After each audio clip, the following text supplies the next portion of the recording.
How's your day going? Good. Very good. Awesome. Well, my name is Rachel, and welcome to Shadow Puppetry. Yay. About me, I am 23 years old. I am a natural-born Floridian. I used to go to Thespians before the former Thespian myself, Troop 3502, District 7. That's like South Florida, Broward County area. I've been doing theater pretty much all of my life. Throughout high school, middle school, college. So I graduated from Flagler College in St. Augustine. With a BA in theater arts, which I highly recommend you guys to do. BAs are really great because you get to learn about everything. So I got to direct, I got to learn about lighting, puppets, props, musical theater, so I was on stage pretty much every production, straight acting, improv. I got to be a very well-rounded actor, so I implore you, coming from a BA program, that they're really great. I mean, I love musical theater as much as the next person. Trust me, I sing every day of my life. But I do love my BA program, and I'm proud of it. So that's that. So I graduated from Flagler in 2020, about 2 years ago. And since then, I am now a full-time actor at Universal Orlando Resort. But I teach on the side, I do puppetry. I'm in shows all around the Orlando area, and I just have a lot of fun. I'm also a bit of a goofball. So we're gonna have fun here today, I can promise you that. As far as puppetry experience goes, I learned a lot of it in college. We did a lot of folk style kind of musicals, more like found object, avant-garde type of stuff. And then after college, I did a couple productions of She Kills Monsters and other shows that had lots of puppetry in them. And I used what I learned in college in those shows, and they were really great. We're gonna be learning kind of like the fundamentals of how to do it today, how to cast shadows, how to like do it from your house if you wanted to, and then learn about the 101 of actually how to perform with shadow puppets. We'll have a little part at the end where we all get to like play a little bit and create your own little like 1-minute mini scene, but I'll get into that later. You want to give me a rough idea of what they think the definition of puppetry is? Yes. Oh. When you use puppets. Fair enough. Yeah? Yes. Manipulating an object to tell a story. Very, very good. Essentially, it is, yes, manipulating a flat articulate object and giving it life. You're breathing life into it and suddenly becoming that animate object into something that has life, just like we do as humans, just like we do on stage. We get into character and we give our character life even though it's not us. But it is manipulated by the person called a puppeteer. Now you can animate like a human, an animal figure, a piece of grass, fire, really anything that you want to, but it's manipulated by us, which we call puppeteer or puppet master.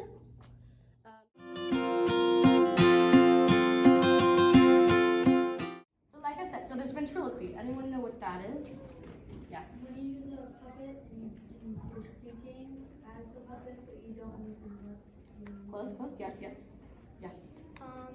It's where, like she said, but like not moving your whole mouth. Right, so essentially, funny enough, it's where the puppet is manipulating the human because the human seems as if they're not even doing any work, it's all the puppet. So it's when obviously the puppeteer and the ventriloquist has their hand in the puppet and they're doing kind of all the animating while the human remains rather mute, but is secretly, with their mouth hardly being open. I cannot figure out how to do that, but it's really cool. Tabletop puppetry and also found object puppetry is also essentially where you're going to animate an object on a flat surface. So here, this is my mask, laying here. It's pretty dead, has no life to it, just an object.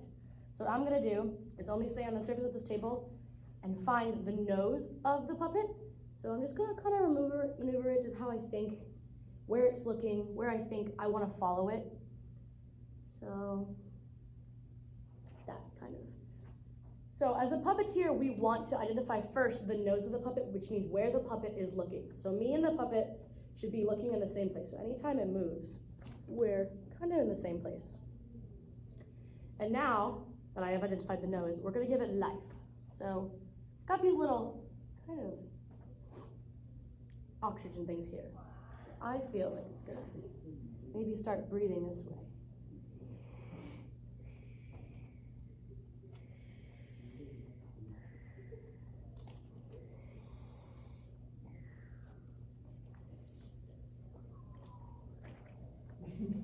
All my friends are here. Kind of make sense? So I brought it to life. I didn't really leave the table, and I stayed on it. Bummer crew is usually a group of puppeteers, 3 or more, usually there's one person who's actually doing all the talking in the main portion of the puppet, and then there are 2 other puppeteers or more if they have more kind of things to move with, who are doing the wings and literally completely full body animating the puppet. Now, if you're familiar with Winnie the Pooh, kind of opened off Broadway, those are a great example of like life-size tabletop Bon Raku puppets, where the puppeteer is like literally every part of their body is attached to the puppet, and they're physically moving it, almost kind of robot-like, but not quite. But they're animating it, so every move they make, they pretty much have to be Pooh Bear or the owl. But specifically Bon Raku style, there's an owl who's very large and has 2 very giant wings. So you see 2 puppeteers on the side dressed in black who are moving and moderating those, and then a main one who's narrating and doing all the talking part. Pretty cool stuff. Marionette puppetry, which is the ones you see in Chicago, movie musical, where the puppeteer is actually from the top. He's usually seen, and it's usually more of like a stage, a small stage where you see the puppets that are attached to these strings and are completely maneuvered by the puppeteer who's doing all the manipulation at top. Not so popular nowadays, but it is where we got our origins from. With 3D handheld puppets or hand and rod, probably the ones that you've been experienced to the most. Sesame Street, The Muppets, Avenue Q. Those are where, again, like they have the standard one where you put your hand into and it's manipulating the mouth, and then one singular arm that has a rod attached to it, which is animating the rest of the body. That make sense? Mm-hmm. Cool. Really cool. And then of course finger puppets, kind of like I mentioned earlier, these guys. There's a whole book on it I read and I'm still not good at it because I have small hands. But that's that. And then of course, shadow puppetry. So before I start talking more about it, I'll show you a couple. Traditionally, I would like a full blackout room, but unfortunately this is the room that they gave me and I will do with what I am given. So, you need a couple things when you're casting puppets. Of course, you're gonna need a flat surface, a scrim, I like to use a white sheet. You could use canvas, burlap. You can even use a plain wall and a lamp, but all you really need is a light source and a flat area and some puppets. So, here's my flashlight. Can you see it? Yeah. Perfect. So I'm just gonna show you a couple puppets and then I'll go a little bit more about history of puppets.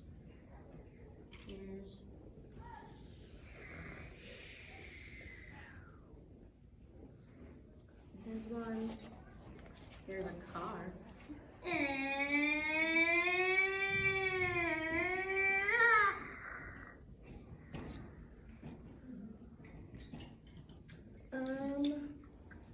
Here's one of my favorite. This is Handsome the Hedgehog.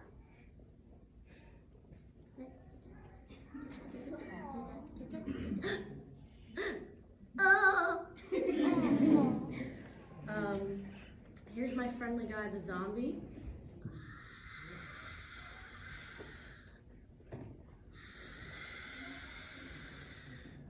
I think that was a pretty good zombie impression if I say so myself. Here's a doggo. So there's just a couple examples of what shadow puppetry looks like in a couple.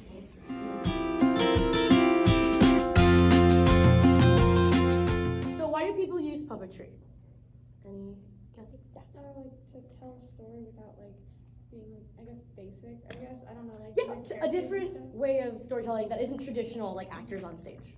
Yeah, exactly. Yes. Like puppets can do things that like people can't. Yeah, that's true. That's very, very true. Yes. To express themselves. Okay. Yeah, that's a good option.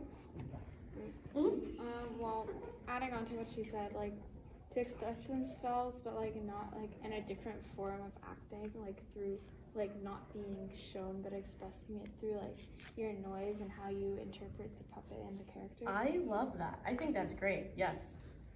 Entertainment. Entertainment for sure. Yeah.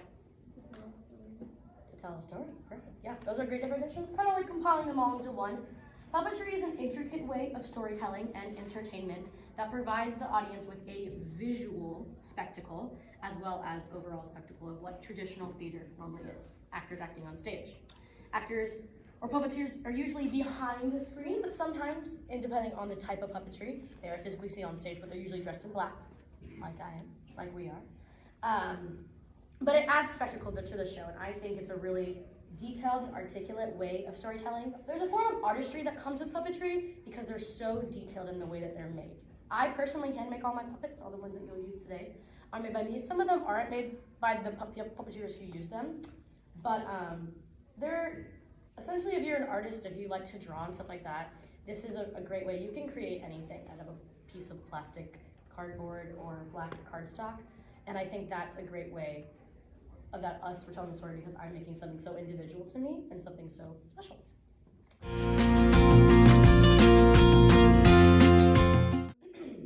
A little bit about the history of shadow puppets. So shadow play is an old tradition, comes from Southeast Asia, Malaysia, Cambodia, and it uses flat articulate objects, cut out figures.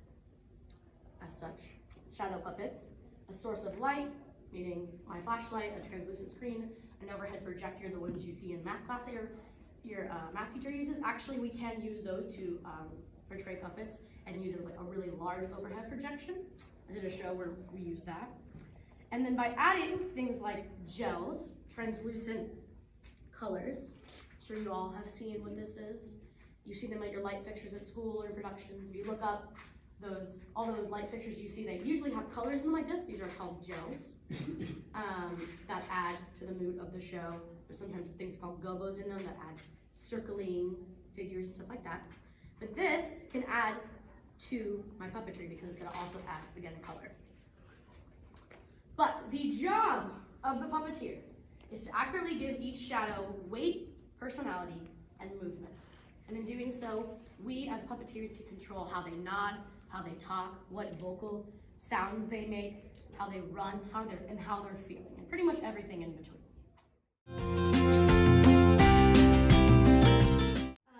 This part I'm going to do a lot of demonstrating, kind of like the fundamentals 101 of how to cast shadows and how to puppeteer shadow puppets. And then after that, I'll kind of hand it off to you and we'll go through an exercise together. Sound good? So to cast a puppet, you'll need a couple things. Somewhere to catch the shadows, meaning a scrim, a blank wall, a piece of paper. You could even really do it on a piece of paper that if you hold up it against it. You can use a cardboard box, just something flat and more translucent. So I like to use a white sheet, but you can use canvas, burlap. You can attach it to a picture frame. I've done those too, and kind of have a more ripple effect with your puppet. Of course, you'll need some puppets and a light source. You can use a lamp, you can use a flashlight. This does have 3 different features on it, so. And other light source, like a light fixture as well. So first off, you're gonna wanna hold your light source rather far away from the screen, just because if I hold it like this isn't a lot of space, thank you, space to play with. So I hold it pretty much about where I'm sitting from the screen. That way I have a good circle of playing space. That's number 1. How to hold your puppet. Number 2, you want to hold it pretty much at the furthermost point of the skewer or dowel, whatever it's being attached to, because if you hold it like this, suddenly you see my whole hand, and that doesn't look too great. Now, if I hold it at the bottom, this looks good, right? You can tell that it's a puppet, but you don't see my hand, which kind of makes it a little bit more cliche and clunky, right? Right. So, remember to hold it pretty much at the furthermost point. Never ever hold it by the puppet because you're gonna break it. These are very delicate items and they won't be fun if you rip them because then you gotta make a new one. So, the further you hold it from the light source, here's my flashlight light source, you can see how sharp it begins to get. Like you suddenly can see every nook and cranny of it. And then as I bring it closer to my light source, it starts to become sharp, blurrier, and very, very large. Now, if I bring it pretty much to the front of it, it takes the whole light source. So this is the biggest part. Further away, the smaller it is, closer to how blurry and large it becomes. Now you can play with this when you're working with puppets because if you have 2 puppets on the screen, this one can be further away, and then I can have another one here that's further up that can kind of make it seem more intensified or like it's attacking it or it's larger than life. Next thing to know is how we are physically moving our puppet. The subtle you are, the better. This is one of those things where like less is better. Usually on physical stage, more is better. I'm telling you, for shadow puppetry, less is more. So when we make a move on stage as an actor, you make something abrasive like a sharp gesture, right? We want to see that in the nosebleeds when we go see a Broadway show. But if you do that with your puppet, you didn't see half of that, right? You really only saw where it landed. If I was overdoing it and I wanted to bring him on like this suddenly doesn't look so good. He looks more like a bunny. And that doesn't really make any sense for a head show. And similarly, like if he's touching something, like let's say he's trying to like dig a hole. If I go like this, what are you seeing? Nothing, right? Rather than if, let's say he's trying to dig a hole and he's going, oh. You saw the story, right? And similarly, when it's touching other objects, you want to make sure that it's just swift movements. Think more swift than abrasive. So, now let's try this with different kind of emotion. Someone shout out an emotion. Sad. Depression. I heard sad, so we're gonna do sad. So, when you walk and you're sad, you're slow, right? You're not like running when you're sad. You're usually walking kind of slow. You're sluggish, and you can kind of see it in the way that you physically move. So I'm gonna do that with my puppet.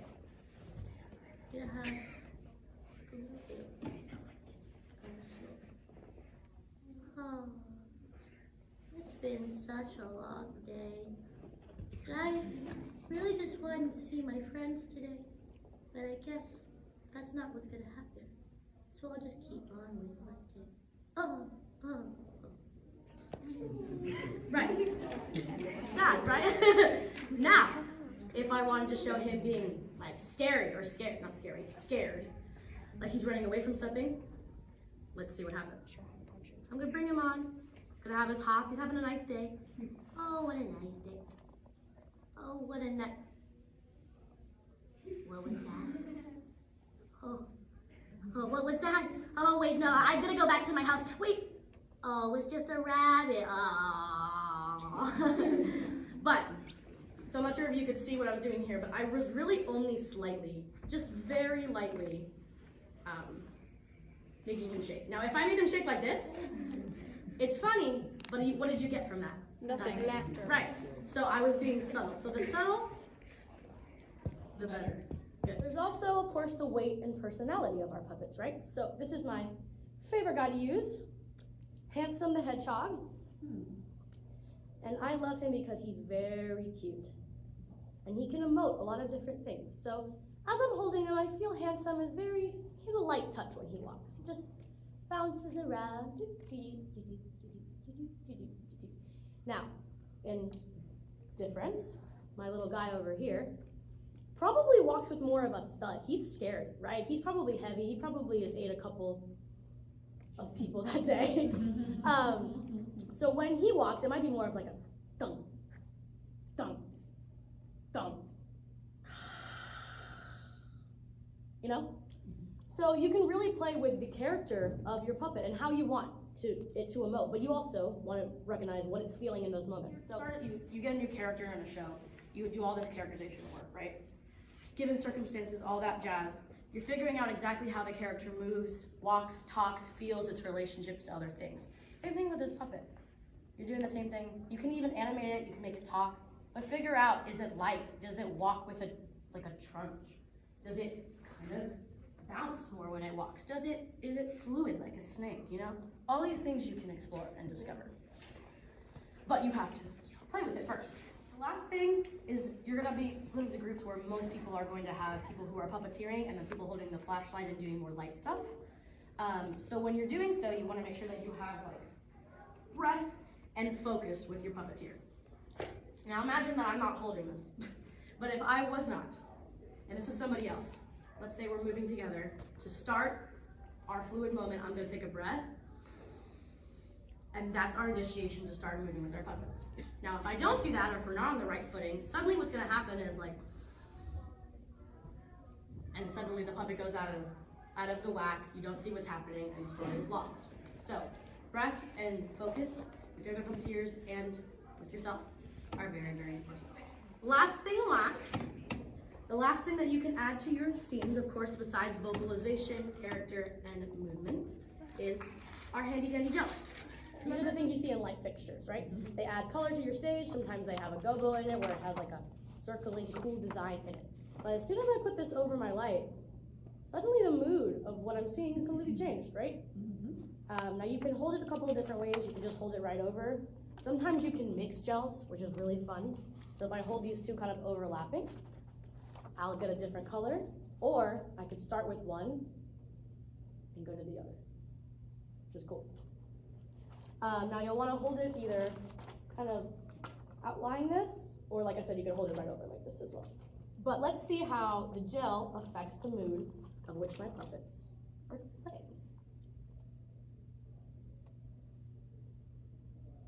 Oh, I lost a friend today. Oh, I'm just so upset. I mean, he just walked into the woods and I lost him. Oh, I'll go to bed now. Now, if I maybe add some pink light, bring out my dragon.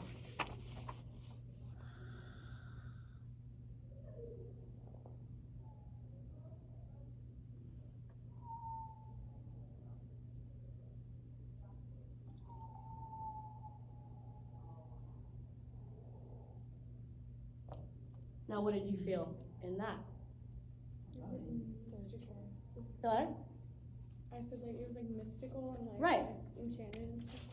Right, exactly, yeah. It was kind of giving us a spooky feel, even though like pink is normally like a loving color, but it's a shade of red, so it's like spooky what's going on. He's surveying it. He was casually scrolling through the wind.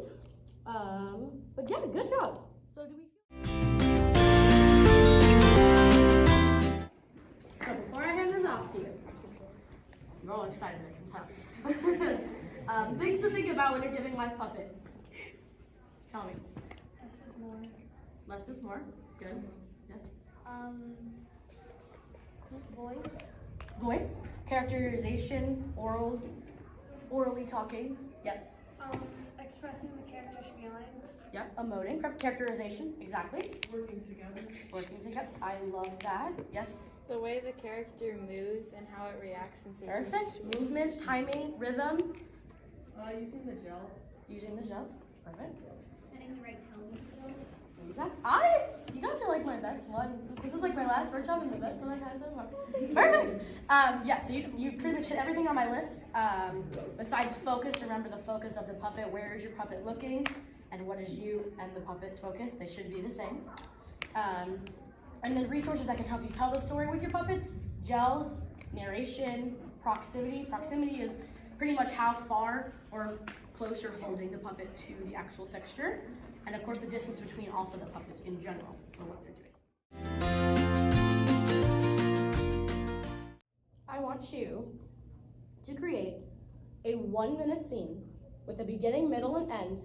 No violence, no profanity at all. Otherwise, I will not let you perform, or I'll stop it in the middle. Beginning, middle, and end using your shadow puppets, some gels, your flashlights, your voices, and narration to create a story, and we're going to present it to everybody after I give you some time to do it. I'll walk around and kind of watch for a little bit and give you some notes on how to make some moments more fluid or moments more particular. Does that sound good?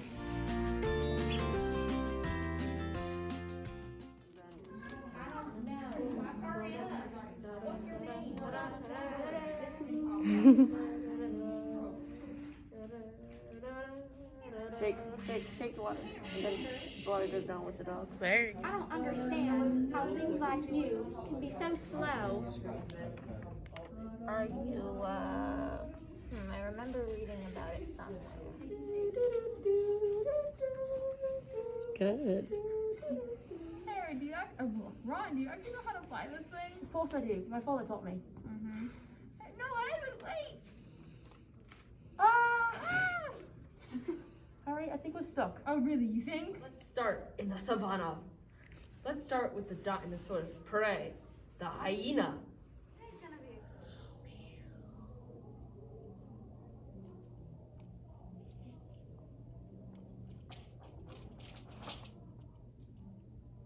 Begin flying. It's gonna be a great day. I'm not gonna fall off a ladder or anything. day. The grass is green, the sky is blue, the birds are singing. Once upon a time, Jakey the horse was going for a stroll. Jakey the horse decided that he was hungry and ate some grass. After he was on fire, and then the fire spread.